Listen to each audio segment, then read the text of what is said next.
भाई सीरियस तो नहीं हो गया ना कोई? सर ये तो बहुत नेगेटिव नेगेटिव नहीं है, प्रैक्टिकल है। नेगेटिव तो मैं खुद ही नहीं हूँ, बहुत पॉजिटिव इंसान।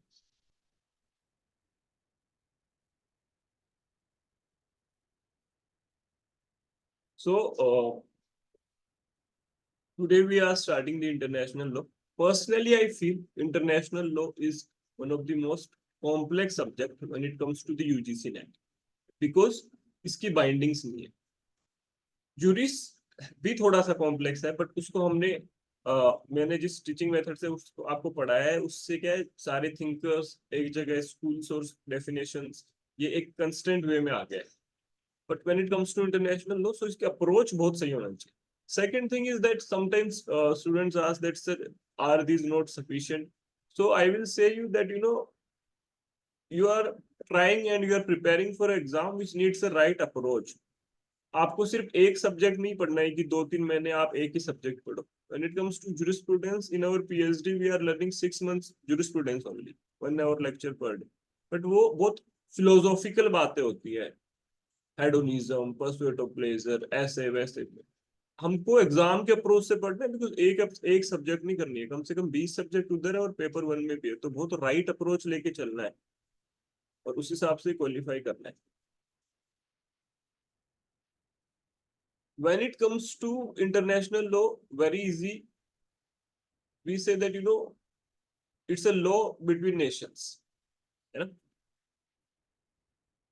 International law है is a law which is binding the nations in their relations with each other.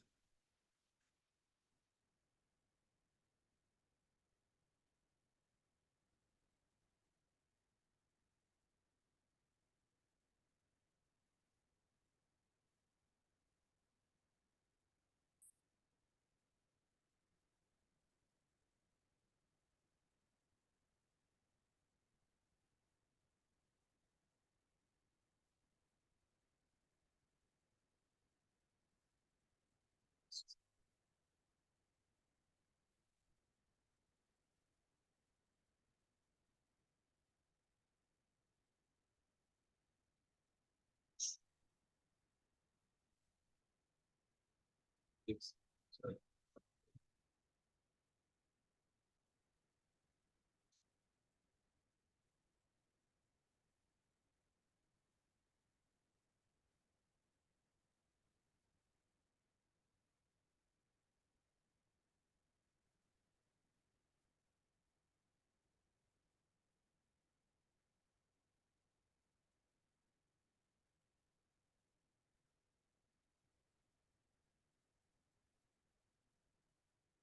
Just hold on.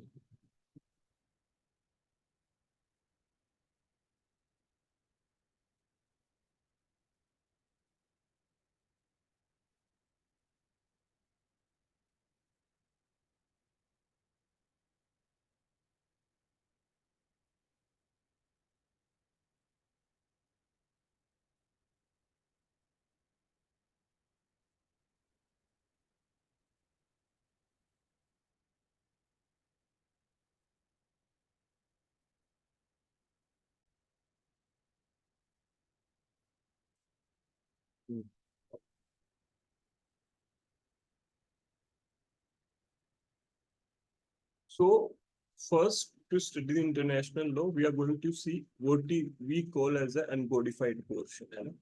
जिसमें you will see your nature, what is the nature of international law, what are the definitions related to international law, what is the basis of international law, sources of international law, आपकी क्या theories है, अलग अलग relationship between international law और municipal law क्या है, monism की theory क्या है, ड्यूअलिज्म की थ्योरी क्या है, डी फैक्टो रिकॉग्निशन क्या है, डी जोर रिकॉग्निशन क्या है, ठीक है, कॉन्स्टिट्यूटिव थ्योरी क्या है, फिर आपके major case laws of international law, ये वो, और ये नेशनलिटी, एक्स्ट्राडिशन, असाइलम और रिफ्यूज।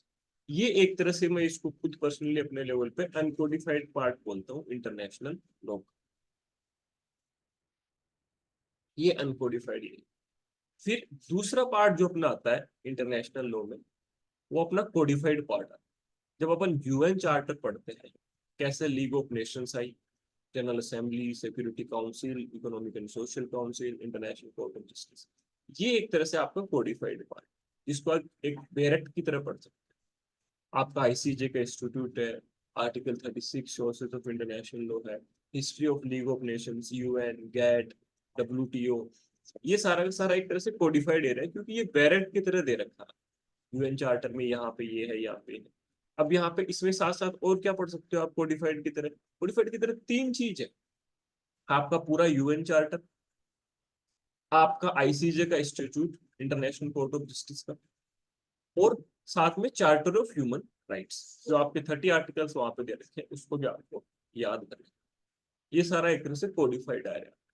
फिर इंटरनेशनल लॉ में ही ये सारे मैं प्रॉपर्ली डाल दूंगा, इंटरनेशनल लॉ में ही अपने को ह्यूमन राइट्स पढ़ना पड़ता है। मैंने एक बात आपको बोल रखी है कि कॉन्स्टिट्यूशन इसलिए इंपॉर्टेंट है बिकॉज वहां पे भी कई बार डायरेक्टली क्वेश्चन ह्यूमन राइट्स के उसी से पूछ लेता है, जैसे national commission for schedule caste, schedule tribe, national commission for backward classes. But अपने को यहाँ पे थारा देखना पड़ेगा कि ह्यूमन राइट्स रिलेटेड बॉडीज कौन सी है।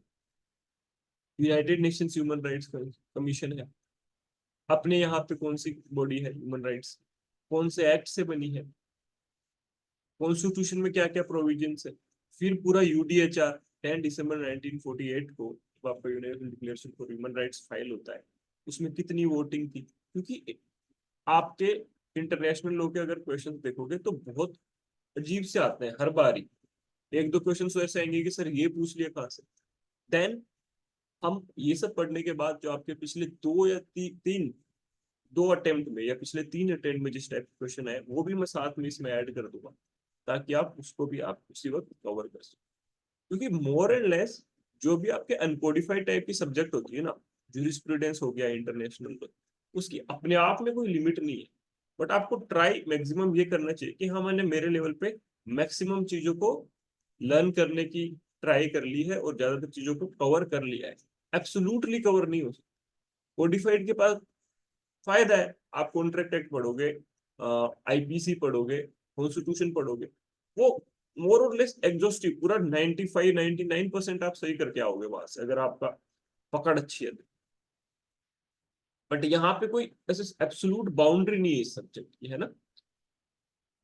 सो today we will learn in the class itself, ये डेफिनेशंस जो है वो आपके हर बार पूछी जाती है।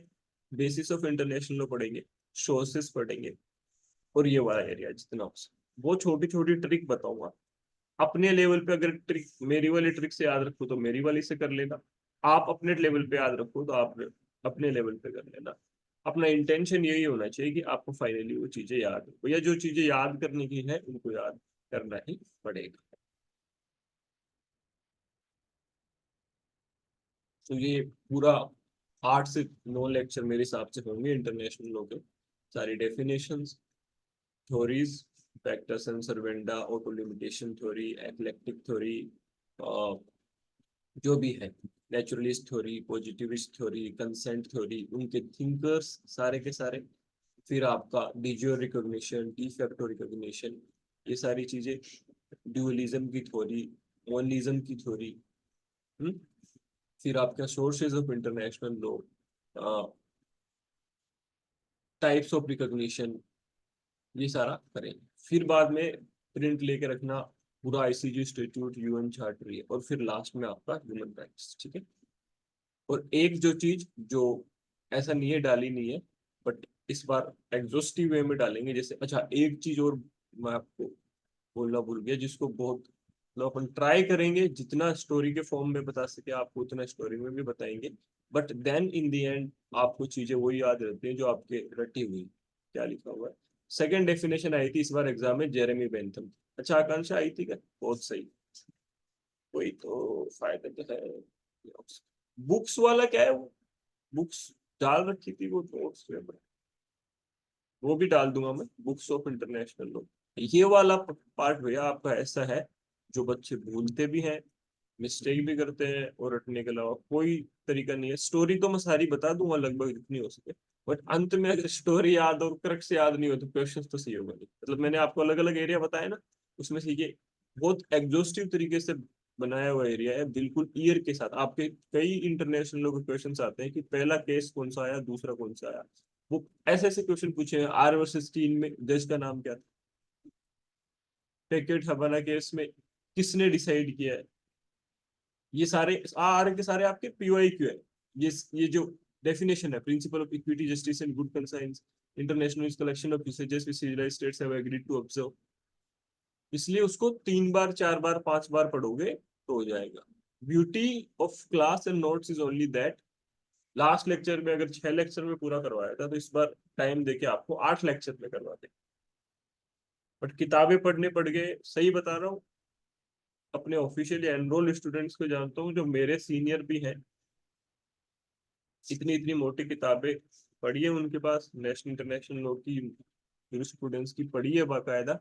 पर अनफॉर्चुनेटली नहीं होना चाहिए था, अभी भी नहीं हुआ है। तो जहाँ जरूरत हो उस हिसाब से तैयारी करें। तो ये वाला एरिया आपको एक दिन केस लो करवाएंगे, तो फिर ये पूरा मैंने एक एक लिस्ट में बाकायदा लिखा हुआ है, कब कौन सा कैसे आया, है ना। तो ये सारा आपको सब्रोगेशन का ये पूरे कुछ काफी कुछ, इसलिए मैं बोलता हूँ इंटरनेशनल लो थोड़ा सा टेढ़ा सब्जेक्ट है, क्योंकि ये क्वेश्चंस बहुत अजीब से पूछ लेता है इसमें। तो ये पूरा आपके केस लो का एरिया बाकायदा जैसे जैसे लिखा हुआ है वैसे वैसे पूरा का पूरा आपको याद करना पड़ेगा। याद हो जाएगा बिल्कुल, कोई दिक्कत नहीं है, साथ में बैठेंगे और रोज पढ़ेंगे तो अच्छी एनर्जी के साथ पढ़ोगे, सारा याद हो जाएगा। बिल्कुल ऐसा प्रेशर भी नहीं लेना है कि कैसे होगा। सो ये आपके कौन है पता है? इनकी ये स्टेचू है जो आपके फादर ऑफ इंटरनेशनल लॉ जिनको कहा जाता है, ह्यूगो ग्रेटियस। हैग नीदरलैंड में इनका जो स्टेचू बना है, क्योंकि आपका आईसीजे भी वहीं पे है, इनका वहां पे स्टेचू रहता है। ये जस्ट एक पिक्चोरियल वे के लिए है, आपको थोड़ा सा इंटरेस्ट आ जाए सब्जेक्ट में। आगे और भी इंटरेस्ट की बातें पढ़ाएंगे, ऐसे नहीं। बट ये आपके ह्यूगो ग्रोटियस जिसको फादर ऑफ इंटरनेशनल लॉ बोलता है, और ये आ गया आपके बेंथम जिसने कॉइन्ड द टर्म इंटरनेशनल। तो जेरेमी बेंथम।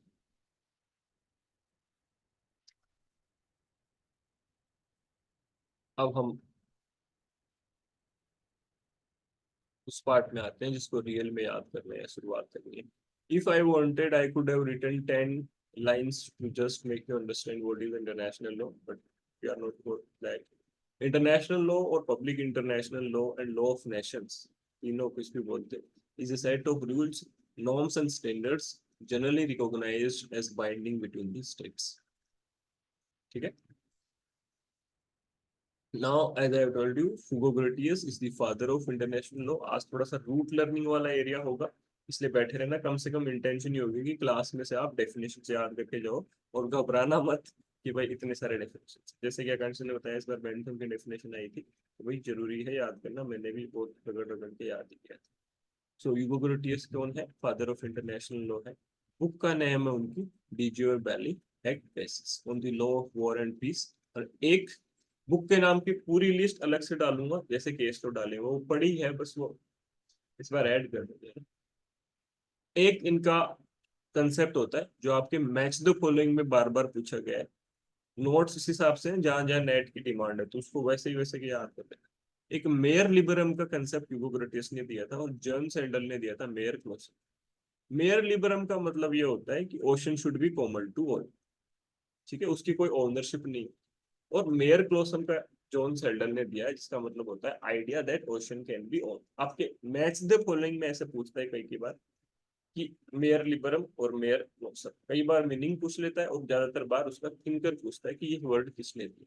तो जेन सेल्डन और मेयर लिबरम का ह्यूगो ग्रोटियस याद रखना। ठीक है। Then we have the second person who is Jeremy Bentham, was coined the term international law in 1789। Book का नाम है इनकी principles of morals and legislation. Book का पूरा लिस्ट दूंगा, बस ये दो बहुत ज्यादा इंपॉर्टेंट बुक है इसलिए। अब आप तो मेरे को ये बताओ, पढ़ के आए हो, हाँ भाई बेंथम और ऑस्टिन कौन से स्कूल को बिलोंग करते हैं? स्टूडेंट्स वाले बताओ। हम्म।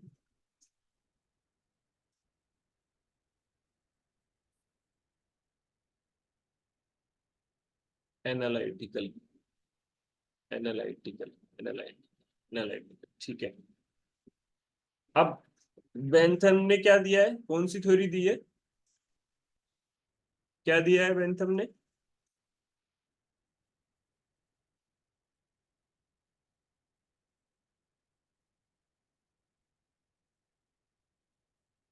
पेन एंड प्लेजर को दूसरा और क्या बोलते हैं जो आपके नेट में पूछता है?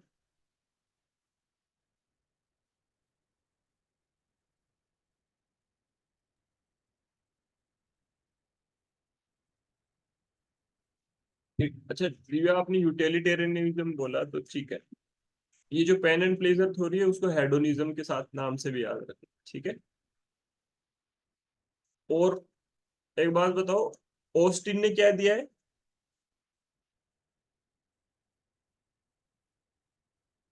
Austin, who is the founder of analytical school? Correct दिया। इसका मतलब क्या हुआ, लॉ को उन्होंने किस में बांटा है? कमांड, सोवरिन और सैंक्शन, तीन में बांटा है ना लॉ को। उसके पीछे एक कमांड होनी चाहिए, वो सोवरिन के थ्रू आनी चाहिए, और वो एक सैंक्शन पेनल्टी। और लॉ को ऑस्टिन ने किस में बांटा है? Positive law and positive morality. Positive law क्या होता है? जिसके पास ये तीनों एलिमेंट हो, command, sovereign, sanction. Positive morality, मंदिर में जाना है बिना चप्पल पहन के, बड़ों के पैर छू, मोरलिटी। और बेंथम ने लोगों को किस में बांटा था? दो टाइप क्या थे बेंथम के? क्योंकि अल्टीमेटली तो बेंथम से ही सीखा था ऑस्टिन ने सारा, बस वो क्रेडिट वो ले गया। एक्सपोजिटरी और सेंसोरियल में बांटा है क्या? What law is and what law to be. ये भी आपको याद, ये सारा जूरिस्प्रूडेंस का एरिया। सो जॉन ऑस्टिन ने बोला है that international law is not true but positive international morality analogous to rules of a club और सोसाइटी। अब ये दोनों ही चीज है। ये जब आप इंटरनेशनल लॉ धीरे धीरे पढ़ोगे तो समझ में आएगा कि भाई इंटरनेशनल लॉ है भी और इंटरनेशनल लॉ नहीं भी। So both the thinkers are right at their place. जो those who believe that there is a legal character to international law, somewhere they are also correct, because obviously we have international court of justice. Hmm? We have a UN charter, we have international standards of war, and war के भी नियम है। We have UN for international disputes. But then if you see in the depth, you will also realize that जिसके पास power है, जो permanent members of security council है, वो अपने हिसाब से चलते हैं। नहीं तो फिर जापान पे फैट बॉय और वो दोनों हिरोशिमा और नागासाकी पे जो बॉम्ब गिरे, वो युद्ध के नियमों से अगेंस्ट ही था, बट यूएस ड्रॉप्ड इट। तो दोनों ही चीजें।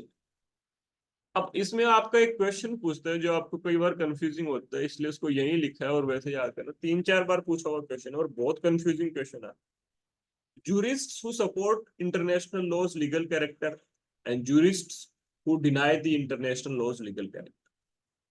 मैंने अपने ट्रिक से याद किया है, आप वैसे कर लेना या दूसरी ट्रिक लगे तो वो कर लेना। फ्रेंड को, जैसे आप बोलते हो फ्रेंड ब्रीफ में हाल बता दे, तो फ्रेडरी, ब्रीफली, हॉल एंड लॉरेंस, ये वो लोग हैं जो इंटरनेशनल लॉ के लीगल कैरेक्टर को सपोर्ट करते हैं। They do believe in it. अब इसमें 10 थिंकर और भी डाल सकते हो आप, बट ये वो है जो बार बार आपके एग्जाम्स में पूछे जाते हैं, ये ज्यादा रिलेवेंस है। And then there are person who deny the legal character of international law. उसमें APPHHP मेरी स्कूल से रिलेटेड नाम है, बट आपको जो कोर्स याद रख लेना। ऑस्टिन, बेंथम, ब्राउन, ठीक है, ओंथिम, बेस्टम, ब्राउन, होलैंड, हॉब्स और पफेंडॉर्फ। ये अजीब से नाम है बट आपके क्वेश्चंस में पूछे हुए हैं, आपके इंटरनेशनल लॉ वाली सब्जेक्ट के PYQ में पूछे हुए हैं, तभी ये नाम लिखे हैं, नहीं तो 10 नाम और लिख सकते। ध्यान रखना, अभी याद कर लो। फ्रेंच ब्रीफ में हाल बता दे, Frederick, briefly, Hall and Lawrence. APPHHP, Austin, Bentham, Brown, Hobbes, Holland and Pufendorf. ये याद करना ही पड़ेगा आपको, और कोई तरीका नहीं। ये सारी जितनी भी चीजें लिखी है ना, एक भी लाइन इस पेज में ऐसी नहीं है जिसका आज तक क्वेश्चन नहीं पूछा गया हो। International law is not true but, तो बस ये जो मार्क है ना वहां से याद रख लेना। ऑस्टिन ने बोला है पॉजिटिव इंटरनेशनल मोरालिटी, होलांड ने बोला है। अच्छा, इनके तो डेफिनेशन से भी पता चलता है कि they didn't believe in the legal character of international law, क्योंकि ऑस्टिन का क्या बोलना है, पॉजिटिव इंटरनेशनल मोरालिटी। इसका मतलब ऑस्टिन नहीं मान रहा है कैरेक्टर में इंटरनेशनल लॉ के, तो ऑस्टिन इधर है jurists who have denied the character। फिर होलांड को देख लो, होलांड बोल रहे it's a vanishing point of jurisprudence, law only for courtesy. दोनों लाइन आपके नेट में पूछी हुई है, इसलिए होलांड भी इस तरफ है ना। Spring Bentham Brown Holland option perfect. कल ये पूछूंगा, ये रूट लर्निंग जैसे कॉन्स्टिट्यूशन में नहीं कराया था मैंने, वो आप पे छोड़ दिया था कि आप शेड्यूल्स और ये सब पूछो, पर यहाँ पे मैं इसलिए करा रही हूँ क्योंकि आप वरना छोड़ ही दोगे उसको, क्योंकि वो थोड़ा सा टेढ़ा पार्ट है। इंटरनेशनल लॉ वाला जनरली पढ़ते भी नहीं है बच्चे पहले, इसलिए अब मैं डेफिनेशंस बता रहा हूँ इंटरनेशनल। और जैसा कि अ, आकांक्षा ने बोला इस बार भी पूछी गई थी, और इसका रटने के सिवाय कोई भी तरीका नहीं है, नहीं तो ये एक क्वेश्चन फिर गलत कर गया, इसमें 2 नंबर। देर इज नो अदर,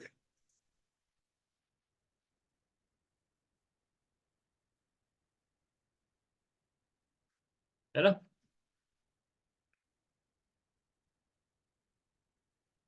अच्छा, आपको मैं पहले सुना देता हूँ तभी आपको थोड़ा विश्वास हो जाए कि हाँ ये याद हो जाता है, 2-3 बार रीड करना पड़ता है।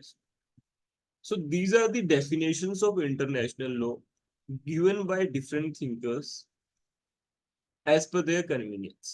इसको कुल मिला के ऐसे ही बोल सकते हैं कि अगर बोलो कि international law is a law binding between the states and in their relations with each other.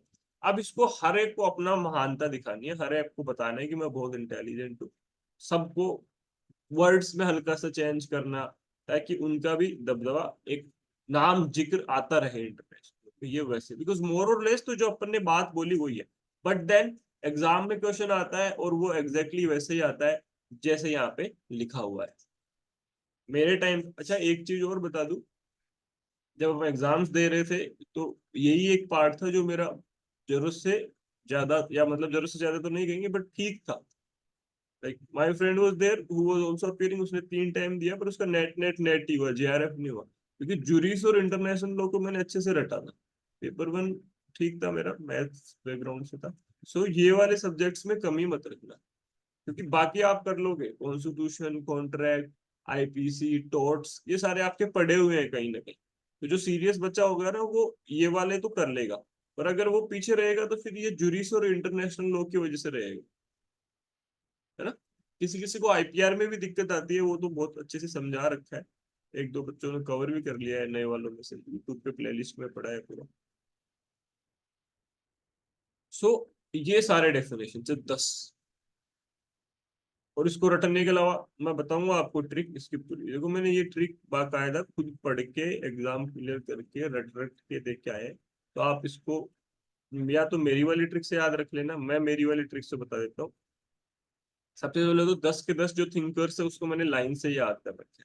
मेरी थिंक, अभी मेरे पास वो ब्लूटूथ वाला राइटिंग पैड नहीं आया वरना स्क्रीन पे दिखता वाला जरा जरा आपको।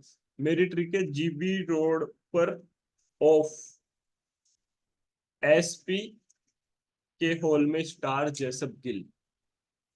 अब ये है ना, जीबी रोड पर ऑफ एसपी के हॉल में स्टार जैसप गिल, ठीक है, यहाँ पे कोमा मारा है। जीबी रोड पर ऑफ किसी की डेथ, एसपी के हॉल में स्टार कोने आए हैं, जस्सी गिल। जस्सी गिल को आप जेसप गिल के नाम से बोल सकते हो कि एसपी का हॉल है वहां पे स्टार जस्सी गिल आए हैं।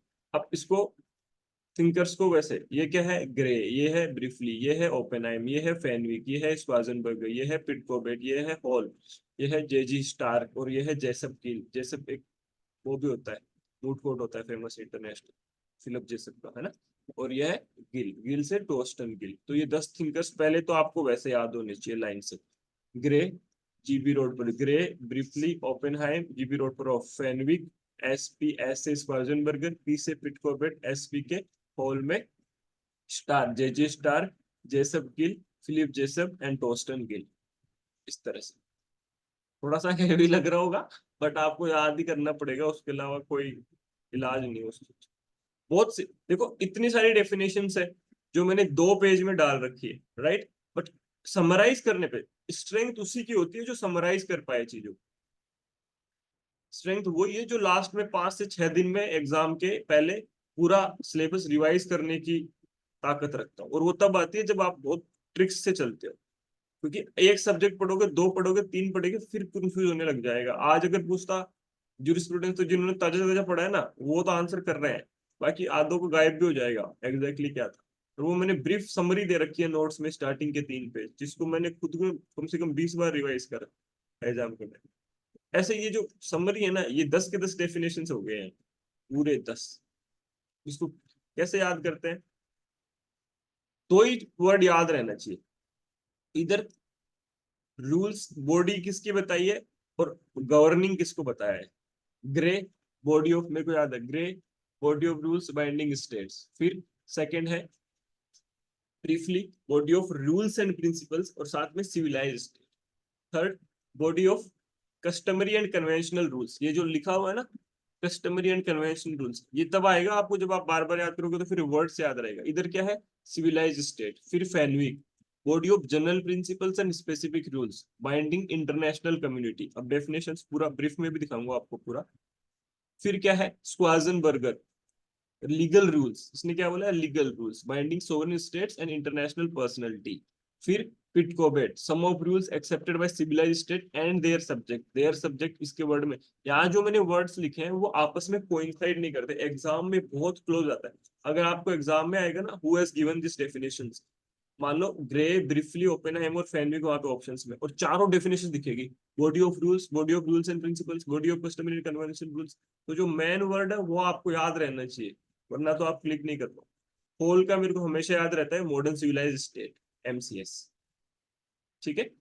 जेजी स्टार्क, स्टार्क के 3 चीज है, usage represent civilised state of custom, international law is weak but true law, rules of law which civilised states follow and do commonly observe. ये दिखाता हूँ तीनों के तीनों लाइन जो आपके नेट में पूछे। जेजी स्टार्क, ये चारों चारों चीजें नेट में पूछी है जेजी स्टार्क, इसलिए मैंने यहाँ पे डाला। अब चाहे आपको कोई कितना भी पढ़ा दे, अगर नोट्स में उसको ये नहीं है तो फायदा नहीं है उस चीज से। यूसेज, जीजी स्टार की डेफिनेशन क्या है? बॉडी ऑफ लॉ, ये देखो ये मैंने बोला ना, rules of conduct which states feel themselves bound to observe and therefore do commonly observe in their relations with each other. तो जेजी की स्टार की डेफिनेशन क्या हुई? Body of law comprised of greater part of its principles and rules of conduct which states feel themselves bound to observe and therefore do commonly observe. फिर इनकी एक line है PYQ, ये सारे पीवाईक्यू आपके net. International law is weak but true law. बताओ मेरे को टाइप करके एक बार, पॉजिटिव इंटरनेशनल मोरालिटी किसने बोला था इंटरनेशनल लॉ को? Who told international law is positive international morality? अभी पढ़ाया आपको। हम्म,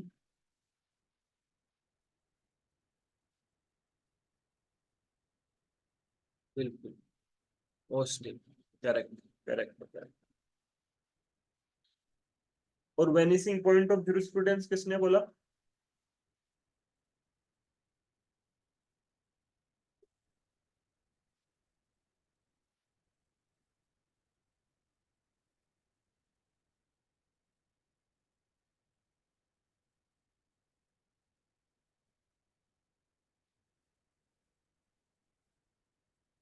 अब ये चारों पॉइंट इसीलिए मैं यही, अब जैसे अपन भले ही चाहे डेफिनेशंस पढ़ रहे होंगे, बट अब इस चीज को और कहाँ पे डालोगे? पूछी हुई है एग्जाम में, यही याद कर लिया। International law is weak but true law, subject matter of international law is states, international institutions, organisations, individuals, non states entities. Usage represents twilight stage of custom, custom begins where usage ends. ये सारा जे Stark ने बोला है, चारों से चार। कोई तरीका नहीं है, 4 बार 5 बार 6 बार रीड करोगे याद हो जाए। समझाने वाली चीज को ही समझाते हैं, रटने वाली चीज को एक तरीके से रटना ही पड़ेगा। कभी भ्रम में मत रहना। पूरा लो क्या, पूरी स्टेट पीसीएस की एग्जाम देख लेना, आरएस की देख लेना, यूपी पीसीएस की देख लेना, मध्य प्रदेश पीसीएस की देख लेना, भाई हिस्ट्री है तो है, याद करना पड़ेगा, डेफिनेशंस है तो है, याद करना पड़ेगा। आप में से अगर कोई जयपुर से हो, जैसे राजवीर सर को जानते हो स्प्रिंग बोर्ड में, सब हिस्ट्री याद है इसलिए पढ़ा रहे हैं। बहुत अच्छे से याद है, एक टाइम के बाद डीप अंडरस्टैंडिंग हो जाती है, पर याद तो करना ही पड़ेगा। फंडामेंटल राइट्स अगर 12 से 36 आपको इंडेक्स याद नहीं है, तुम बोलो मैं समझोगे, तो क्या समझोगे आप? समझ तो भाई डॉक्ट्राइन ऑफ एक्लिप्स सकते हो, सेवरेबिलिटी समझ सकते हो, इंटरप्रिटेशन समझ सकते हो लोग की, पर जो चीज याद करनी है कि उसको तो याद ही करना पड़ेगा इंडिया में, तो बाहर का। फिर Philip Jessup and Torsten Gill. Philip Jessup का ये वाला line, applicable to states in their mutual relations with other states, and Torsten Gill का है rules of law binding international community. सबसे ज्यादा कंफ्यूजिंग दो डेफिनेशन है, उसको बता देता हूँ, कभी गलत मत कर देना, एक बार मेरी ही गलत हो गई थी। ये एफ है फैनविक, इसका बोलता है general principles and specific rules binding international community, क्योंकि दो जगह वर्ड आता है इंटरनेशनल कम्युनिटी, एग्जाम में जब आएगा ना सीधा कंफ्यूज हो जाओगे, पता भी नहीं लगेगा गलत कैसे मार्क करके आगे। यहाँ पे भी इंटरनेशनल कम्युनिटी है, और टोस्टन गिल है वो भी वर्ड सेम यूज करता है इंटरनेशनल कम्युनिटी, और दो ही लोग यूज करते हैं ये वर्ड को, कम्युनिटी वाले। बट यहाँ पे general principles and specific rules है, और यहाँ पे रूल्स ऑफ लॉ है, बहुत क्लोज फर्क है, बट यही है।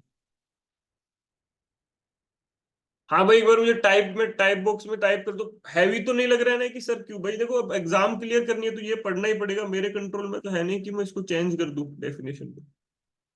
हम्म। साथ चलेंगे तो हो जाएगा याद। समझाने वाली चीज को तो मैं बहुत आसानी से बहुत अच्छे से समझाता हूँ, पर जो ट्रिक कैसे भी बना लेना, पर याद कर लेना, जब नेक्स्ट क्लास में आओ ना तब बिल्कुल याद होनी चाहिए ट्रिक सारी। और 2 मिनट की बात है, सारे ट्रिक याद हो जाते हैं, इनफेक्ट ट्रिक से ना बहुत ज्यादा याद होता है, मेरे तो ट्रिक ही काम में कर रही है। Sir how to differ Fenwick and Gill. Fenwick का body of general principles and specific rules लिखा हुआ है, इंटरनेशनल कम्युनिटी तो उनका भी लिखा हुआ है, जबकि टोस्ट एंड गिल जो है उनका body of rules of law लिखा हुआ है। ठीक है शुभांगी, देखो फेनविक को अगर देखोगे तो general principles and specific rules लिखा हुआ है, इंटरनेशनल कम्युनिटी यहाँ पे भी है, और अगर टोस्ट एंड गिल को देखोगे तो body of rules of law लिखा हुआ है, इंटरनेशनल कम्युनिटी यहाँ पे भी है, बट यहाँ पे क्या है, body of rules of law, और साथ में ध्यान रखना सोसाइटी ऑफ स्टेट्स इसी ने यूज किया है, और सोसाइटी ऑफ स्टेट्स। ठीक है, तो ये दोनों चीज से आप याद आ जाओ, एक बार रीडिंग मारते हैं इसकी फटाफट, simple.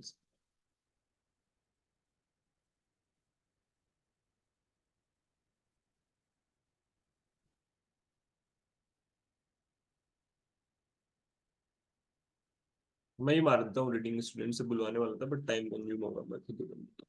So first one is grey, बहुत अच्छे से लिखा हुआ है एकदम तोड़ के बीच में से, तो बस वैसे ही कर लेना। बोर्ड ग्रे ने क्या बोला है, मेरे को तो इतना याद रहता है, बॉडी ऑफ रूल्स और states, body of rules regulating conduct of states in their intercourse with each other, briefly body of rules and principles, बस यही फर्क है। Civilised states binding civilised states in their relations with another. Famous line है PYQ 2015 NET की, 2 बार पूछी हुई है briefly की, अब ये लाइन सिर्फ रटने पड़ता है। It is both. अच्छा, आपका जो ऑफलाइन का पेपर हुआ था इस बार रीनेट में, उसमें वो जो जे जे स्टार की लाइन थी ना, usage represents civilised stage of custom, वो क्वेश्चन फिर से आया था, अनुभव ने मेरे को दिखाया था कि सर क्वेश्चन डायरेक्ट नोट से आया है, तो यही फायदा है पीवाईक्यू को रटने। Usage represents civilised stage of custom, star वाली लाइन वापस आई थी ऐसे बस। It is both practically inconvenient and also contrary to best juristic thought to deny legal character of international law. Briefly support करते हैं ना इंटरनेशनल लॉ को, अभी दिखाया था आपको, तो बस ये रीड कर लेना एक बार फिर याद हो जाएगा। Oppenheim, customary and convention rules binding civilised states in their intercourse with each other.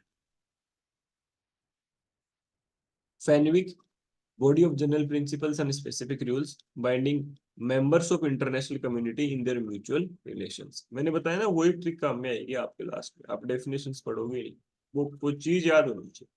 Schwarzenberger, body of legal rules which apply between sovereign states and such other entities who have been granted international personality।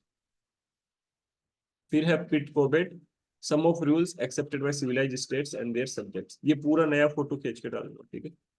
Whole, rules of conduct which modern civilized states regard, तो बस आपको modern civilised state याद रखना है, क्योंकि whole के अलावा किसी ने भी मॉडर्न सिविलाइज्ड स्टेट्स ये वर्ड यूज नहीं किया है। फिर जे स्टार का मैंने चारों बता दिया आपको। जेसफ गिल का, ये दोनों याद रख लेना, law applicable to states in their mutual relations, international law में भी applicable to certain international interrelationship of individuals themselves, दोनों पूछी हुई लाइन है दैट। तो ये भी याद रखना, इंटर रिलेशनशिप ऑफ इंडिविजुअल्स। घबराना मत, 2 बार रीड करोगे सब याद हो जाएगा, ठीक है। ये तो कुछ नहीं है, मैंने कई बार दिखाया भी होगा आपको पहले भी। तो आगे के लिए रेडी करना है, कुछ भी नहीं है, ये सारे डेटा है, सिर्फ डेटा, लेक्चरर वाली एग्जाम। कुछ पूरे में डेटा के अलावा कुछ है ही नहीं। डिजिट ही डिजिट, 11% इकोनॉमी रेट, ये रेट वो रेट, पूरे दिन रटते थे इकोनॉमिक सर्वे में। ये देखो आपको दिख जाएगा, डेटा के अलावा कुछ भी नहीं है। ग्रोथ रेट इतनी है, इकोनॉमिक रेट इतनी है, एग्रीकल्चर की जीडीपी इतनी है, करंट जीडीपी इतनी है, पूरे दिन बस यही रटा करते थे। तो सब करना पड़ता था फिलहाल, तो आप तो कर लोगे ये तो, 10 बार डेफिनेशन।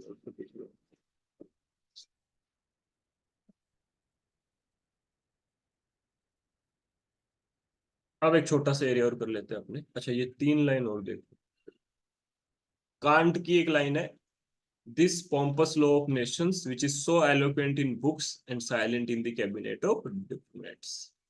ये एक ऐसा तुलतला कानून है जो सिर्फ किताबों में दिखता है और कैबिनेट ऑफ डिप्लोमेट्स में शांत, और वो समवेयर ट्रू भी है, क्योंकि सही बात तो ये है कि जिसकी पावर है ना उसकी चलती है अंत में। जिस नेशन के पास जो परमानेंट मेंबर है सिक्योरिटी काउंसिल का, जिनके पास यूनिवर्सल पावर है, वो अपने फाइनली अपने हिसाब से ही काम करते हैं, है ना। कोई वो नहीं होता। अब जैसे रशिया है, रशिया और यूक्रेन के युद्ध में कौन से फॉलो हो रहे हैं रूल्स? व्लादिमीर पुतिन को अगर चाहिए कोई, भाई वो ऐसा ऐसा होना चाहिए, यूक्रेन उधर नहीं जाए, तो वो कर ही रहा है। इतने दिन से चल ही रहे हैं, बच्चे खत्म हो रहे हैं, मदर्स खत्म हो रही है, प्रेग्नेंट लेडीज बेचारे खत्म हो जाते हैं बॉम्ब से। तो क्या होता है उसमें? कोई इंटरनेशनल लॉ का पावर जिसकी लाठी उसकी बस, बस सिंपल सी बात।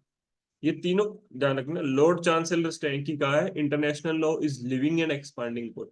ये सब इसलिए मैं बता रहा हूँ कि इनका कोई अंत नहीं है। ये डेफिनेशन ऐसी है, इनका कोई भी अंत नहीं है। बस एक आपकी तरफ से एक बेस्ट कोशिश हो सकती है कि सर ने नोट्स दिया है, कम से कम मैं उसको पहले अच्छे से रट लूँ, उसके बाद में और चीजें करूँ।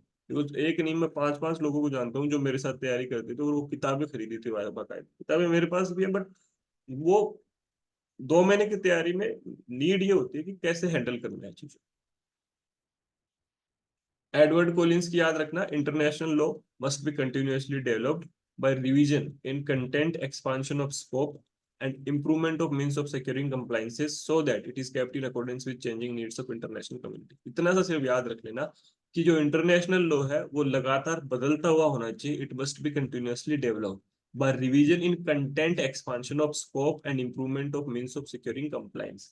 इंपॉर्टेंट भी है कि भाई उसको लगातार इस हिसाब से बदलो कि जो मीन्स ऑफ सिक्योरिंग कंप्लाइंस है ना, लोग उसको कंप्लाई करें, नेशंस उससे बाइंडिंग हो, सब में एक एग्रीमेंट होगी भाई हम इस पर्टिकुलर ट्रीटी का हिस्सा है, लॉ ऑफ वॉर का हिस्सा है, तो हम फिर वो वॉर के जो रूल्स है उनको अपन ब्रीच ना करें। तो Kant, compass law of nations, eloquent in books, स्टैंकी, living and expanding code, Edward Collins, international law must be continuously developed. Kant किस स्कूल से बिलोंग करते हैं भैया जी, बता रहा। कांट किस स्कूल से बिलोंग करते हैं?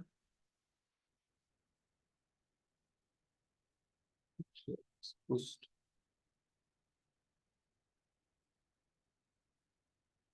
कांट ने क्या दिया है और किससे मैंने बताया था? सही है, फिलोसॉफी थी। और क्या दिया है कांट ने?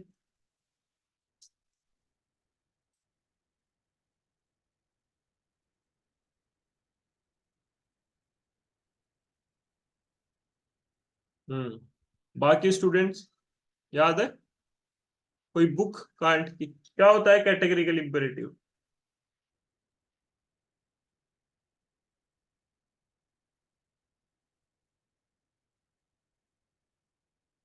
कि भाई जो चीज आप एक्सपेक्ट करते हो, इनकी बुक थी critique of pure reason and thinking, थी ना, कैटेगरिटिकल इंपेरेटिव। फिलोसोफी में कांट, हिगल, फिक्टे बताया था ना। फिलोसॉफिकल में मेनली कैटेगरी लिबर्टी भाई, if you are expecting that you shouldn't be murder, then you should not also murder someone. Category मतलब follow करना ही है उसको, ह्यूमन इमोशंस। झूठ नहीं बोलना तो नहीं बोलना। फिर तो कहेगा चोर ही आपको आके पूछे कि बता तूने ये वाला बुक कहाँ रख रखा है, ये गोल्ड कहाँ पे रखा, तो उसको भी बोलना है क्योंकि झूठ नहीं बोलना। ये इनका ड्रॉबैक भी है। ये सारे आपको फिलोसॉफिकल स्कूल में बताई थी। अब एक चीज और करेंगे, इतनी जल्दी तो नहीं छोड़ेंगे। तो बेसिस ऑफ इंटरनेशनल लॉ, ये कल पूरा याद करके आना। एक दो चीज और बता रहा हूँ आपको, ये वाली एरिया मेरे को इम्पोर्टेंट है। बेसिस ऑफ इंटरनेशनल 1.2 नंबर का पॉइंट है। अब ये डेफिनेशंस पढ़ी है अपन से, बुक्स की मैं लिस्ट कर डाल दूंगा, वो भी रखना। अब इसकी ट्रिक भी है और वैसे भी पढ़ेंगे, और आपके पूछे भी जाते हैं। मेरे पीएचडी का एंट्रेंस हुआ था, उसमें भी पूछी गई थी। ठीक है, मेरी ट्रिक ऐसे चलती है, देखो मैं तो इस ऐसे ही पढ़ता हूँ उन सब्जेक्ट्स को, तो आपको जैसे ठीक लगे वैसे कर लेना, बट आप याद रखना फाइनली। अब मैं इससे ही पढ़ा सकता हूँ पूरा, क्योंकि याद है। ये जो सातों के साथ ही थ्योरी है ना, ये इधर चलती है। नो प्रॉब्लम जब आप सीए हो और पीटी भी करो, पीटीई भी करे, है ना, पीटी समझते हो। नो प्रॉब्लम जब सीए और पीटीओ भी करो, ये एक इसका कर्म है। इधर देखो, पहली आ गई आपकी कि भाई इंटरनेशनल लॉ क्यों है, हमें इसको क्यों मानना है। इसको बेसिस ऑफ इंटरनेशनल लॉ बोलते हैं। कि मैं क्यों मानूं, अगर मैं इंडिया से हूं तो why should I follow the rules of war, why should I follow the treaties signed by me. तो इसके अलग अलग थ्योरीज है, टोटल 7 थ्योरी है इनकी। कई बार ऐसे भी पूछता है कि which one of the theory does not belong to basis of international, इसमें से कौन सी थ्योरी नहीं है, वो अटपटा नाम दे। पहली है naturalist theory. Naturalist theory, it laid emphasis on law of nature as a basis of international law. International law followed by states because it is a law of nature which is higher law. It was regarded as divine law. अपन ने natural school में पढ़ा है कि भाई law होता है वो divine law है, नेचर की इस पे बेस है, इसलिए उसका को मानना चाहिए, फॉलो करना चाहिए। तो एक तो वो थ्योरी हो गई इंटरनेशनल लॉ की। अब इसके इंपॉर्टेंट है thinkers, Hugo Grotius, Starke, Pufendorf और Vattel. As per Hugo Grotius, natural law is dictate of right reason. ये लाइन पूछी हुई है नेट, यूगो ग्रोटियस के हिसाब से नेचुरल जो क्या है वो डिक्टेट ऑफ राइट रीजन है। अब इसकी आगे शॉर्ट ट्रिक बताऊंगा जिससे आपको याद हो जाए। सेकंड है positivist theory, man made law. मैंने बताया था पॉजिटिव स्कूल में किसको बोलते हैं, पॉजिटिव स्कूल।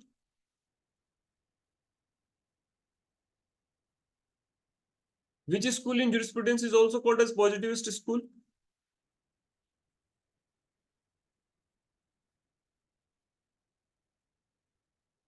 Analytical, correct. उसका मतलब क्या होता है, man made actual practice of states. तो पॉजिटिविस्ट थ्योरी का क्या बोलना है कि भाई विल जो है of states is the main source of international law. सारों की जो एक एक्चुअल प्रैक्टिस है, आपस में अपन लेन देन करते हैं, इंपोर्ट एक्सपोर्ट करते हैं, रिलेशंस होते हैं, अब उन सबको बनाने में विल काम करती है। That is the actual reason why international law is there. अब इसके जो चीफ एक्सपोनेंट है वो है बाइंकर शो। आपके नेट में पूछा था, वहां पे दोनों और स्टार्क और ब्रीफली, ये आपके नेट में आया। तो ये पॉजिटिविस्ट थ्योरी का है। Third is consent. ये तो मेरे को हमेशा याद रहता है, कंसेंट को काटो से याद रखना, और फिर काटो से तीनों ही सॉल्व हो जाते हैं यहाँ। तीनों के तीनों एक ही ट्रिक से हो जाते हैं। कंसेंट से सी, सी से निकला काटो।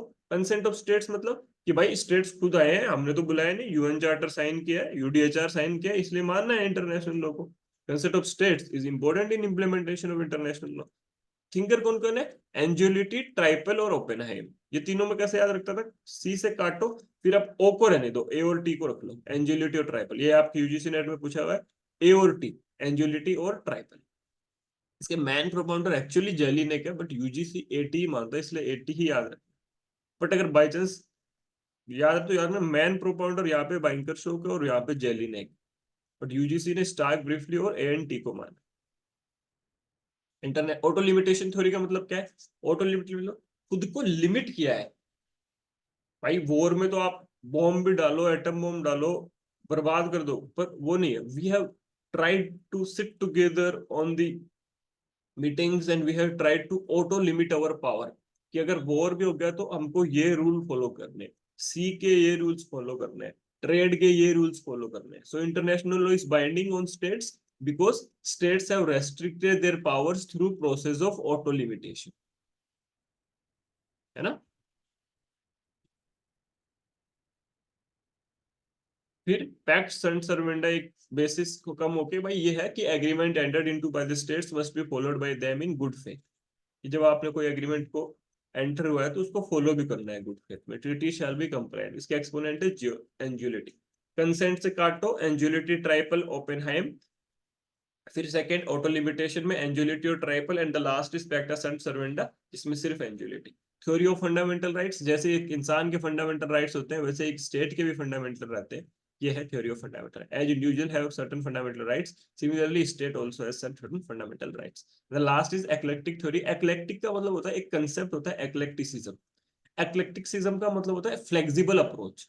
जिसका ये बोलना होता है कि मैं ना तो कंप्लीटली नेचुरल वे पे बता रहा हूँ इसको, ना ही मैं कंप्लीटली ऐसे बोल रहा हूँ कि कंसेप्ट ऑफ स्टेट्स. हम मिक्स अप्रोच बोलते हैं. एक एक्लेक्टिसिज्म उसी को बोलते हैं. ठीक है. इसलिए क्या बोल रहे हैं ये बैटल क्या बोलता है international is derived from both natural law plus law made with consent of states voluntarily. इसको एक्लेक्टिसिज्म बोलते हैं. इस कंसेप्ट को एक्लेक्टिसिज्म बोलते हैं जिसने बैटल ने दिया है. ठीक है. अब आ जाओ ट्रिक. मेरे को तो भैया इससे याद है. आपको जिससे हो कलर मैं तो ऐसे ही करता हूँ. नो प्रॉब्लम जब सी ए हो और पी टी ई बी करें. ये सारे आ गया. पहला नेचुरलिस्ट, दूसरी पॉजिटिविस्ट, थर्ड थर्ड है कंसेंट, चौथा है ऑटो लिमिटेशन, पांचवा है पैक्टा sunt servanda, छठवा है थ्योरी ऑफ फंडामेंटल राइट्स, सातवां है एक्लेक्टिक थ्योरी. कैसे याद रखना है थिंकर्स. सी से याद रख लो. सी से पहले आया सबसे पहले काटो. काटो से एंजुलिटी ट्राइपल और एपेनाइम. फिर ऑटो लिमिटेशन में है एंजुलिटी और ट्राइपेनहाइम. और पैक्टन सर्वेंडा में है सिर्फ एंजुलिटी. ठीक है. एक्लेक्टिक थ्योरी का है वेटल. ठीक है. ऊपर दो बच गया नेचुरलिस्ट और पॉजिटिविस्ट. नेचुरलिस्ट में एसपी की हवा के नाम से मुझे याद है. एसपी की हवा में आ गया ये देखो ये रहा एसपी की हवा. स्टार्क, पफेंडोर्फ, ह्यूगो ग्रटियस और वेटल. ये रहा एसपी की हवा. पॉजिटिविस्ट मैन में है बैंकर शॉक और अदर में स्टार्क और ब्रीफली. तो आपको 3 बार रीड करके आ जाना उसके बाद मेरे को बता देना. सिर्फ नहीं हो रहा 3 से 4 बार रीड करोगे हो जाएगा अच्छे से सारा यार. अब कल हम देखो रटने वाला तो रटना ही पड़ेगा. इसलिए आज जो पढ़ा है उसको अच्छे से रट के आना ताकि कल एक फ्लो में आओ और आगे की चीजों को कवर कर सको. एमसीक्यू में दिखा दूंगा एक एक सारी यही चीजें पूछी हुई है. इसको कोई इलाज नहीं है. ये 5 थ्योरी ये पढ़ेंगे relationship between international law and municipal law को. अच्छा इसको मैं यहीं पे करवा देता हूँ कोई बड़ी चीज नहीं है. करवा दूं. एक बार टाइप बॉक्स में करो. तो 5 मिनट ही लगेंगे और कुछ नहीं है ताकि आप फिनिश हो जाए. और if you want I can do it tomorrow. If you want I can do it today also. 5 he point है sir.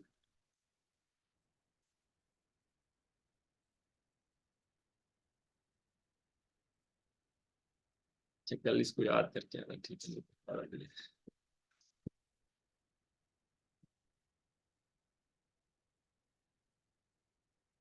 Aarzoo, Neha, Anjana, Divya, Shubhangi, Urvashi, Akanksha, Vijay Lakshmi and Nivedita. ठीक है. कुछ समझ में आया. आई नो थोड़ा सा हार्ड एरिया मैंने चाह के चूज किया है क्योंकि 2 दिन के बाद में क्लास ली है तो माइंड फ्रेश था. ग्रेप करने की कैपेसिटी में था इसलिए किया है. होप आपने कॉन्स्टिट्यूशन पढ़ लिया होगा. बहुत शॉर्ट तरीके से पढ़ाने की कोशिश है ये तरीके से. Get it. चलो अच्छी बात है Shubhangi. Shubhangi which attempt is this क्योंकि I guess you are attending demo so.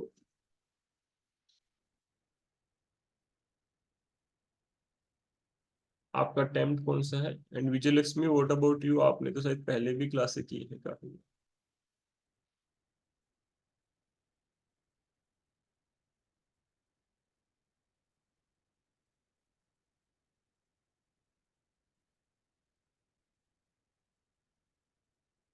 Shubhangi. Yes sir get it. First sir रीनेट. ठीक है ठीक है ठीक है. You can take your call accordingly on time. Sir आपकी वॉइस प्रॉपर नहीं आई। बस मैं तो ये पूछ रहा था कि विजय लक्ष्मी आपका कौन सा अटेम्प्ट है, और आई गेस आपने पहले भी क्लासेस की है मेरे हिसाब से, तो डेमो ही कर रहे हो आप इस हिसाब से कुछ। अच्छा एक चीज और, अपने एक स्टूडेंट है, उनको कोई इंडेक्स सुनाने के लिए पार्टनर चाहिए, ऑफिशियली एनरोल्ड है। तो भाई जिसको लास्ट, अच्छा हाँ आपने पहले भी ली थी, हाँ 19 में लास्ट टाइम दिया। तो जिनको ऐसे हो कि मेरे पास कोई पार्टनर नहीं है आपस में को रिलेट करके इंडेक्स सुनाने के लिए, तो वो मुझे बोल देना, ताकि मैं उन पर्टिकुलर स्टूडेंट को कन्वे कर दूंगा। फीमेल है तो देख लो एज पर योर कन्वीनियंस, वो चीज आप मेरे को बता। She was looking for someone to dictate, to practice the index and everything. So if someone is there who can mutually do it, you can tell me। ठीक है, मैं आपको उनका नाम बता दूँ।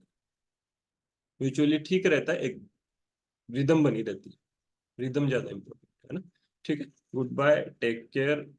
आप दोनों कॉन्स्टिट्यूशन का पीडीएफ निकाल के प्लीज उसको अटेम्प्ट कर लेना, वो तब होगा जब आप पूरा याद करके आओगे कॉन्स्टिट्यूशन को। और स्पीड फास्ट रहेगी, कल से 2 दिन बाद में आए इसलिए थोड़ी स्लो थी स्पीड, आगे मेंटेन रहेगी। ठीक है, गुड बाय। चलो see you।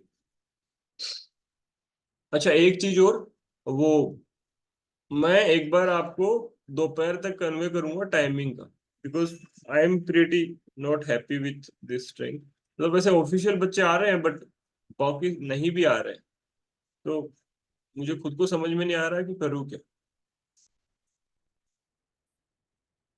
आई एम तो ओके विथ